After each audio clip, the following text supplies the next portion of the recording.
Hi, Jeff Schwezo here. And in the first episode of this three-part series on what I see as the major challenges that you need to overcome if you're going to create a more diverse and inclusive workplace that's both good for business and good for your people, we talked about the first of those challenges.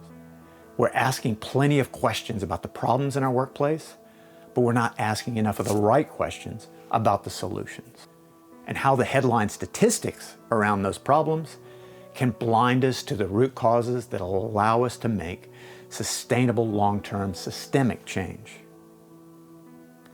But focusing in on sound bites and headline statistics is only part of the shift that you need to make. In this episode, we'll talk about a second, more pressing challenge that you'll need to overcome.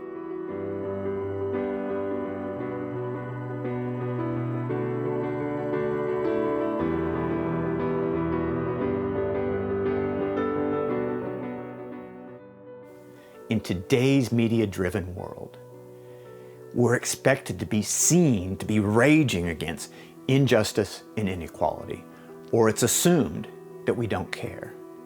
It's presumed that we aren't doing enough to make meaningful change. And that can cause us to focus excessively on the perception of progress and not the hard work of making lasting progress. And that often starts with our branding. You know, the internal and external marketing that demonstrates the organization's commitment to more diverse and inclusive working environment. Bold and sweeping corporate policy statements that adorn the reception area, the break rooms, or hang below our email signature. Programs that aggressively promote women and/or minorities into senior management roles or board positions.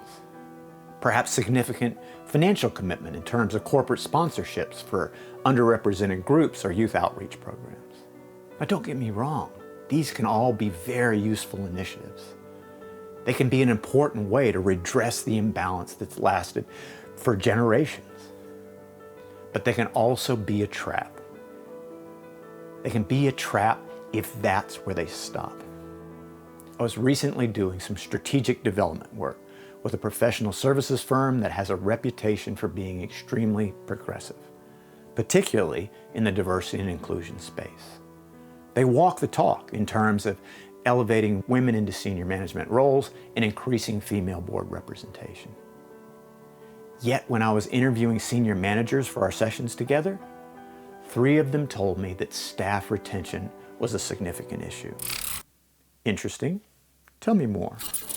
All 3 of them said some version of the promise of the brand wasn't living up to the reality of the workplace. Key staff were leaving, staff that represented the very diversity that they wanted to attract because their dreams weren't being fulfilled. The promise they saw when they joined the firm wasn't being kept. If you focus solely on what you're saying about bias and discrimination, and creating the perception of progress toward greater diversity and inclusion, then you're missing an opportunity. An opportunity to do the often invisible hard work of making meaningful, sustainable progress toward a better workplace.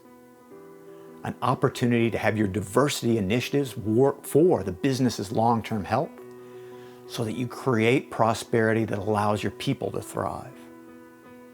You're missing the opportunity to have your socially conscious brand be an outward expression of an organization that's making really, truly meaningful systemic change and not pretending that the same old systems are somehow going to produce a different result.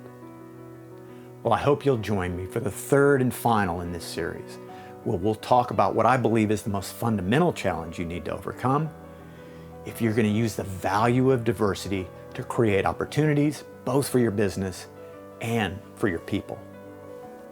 Until then.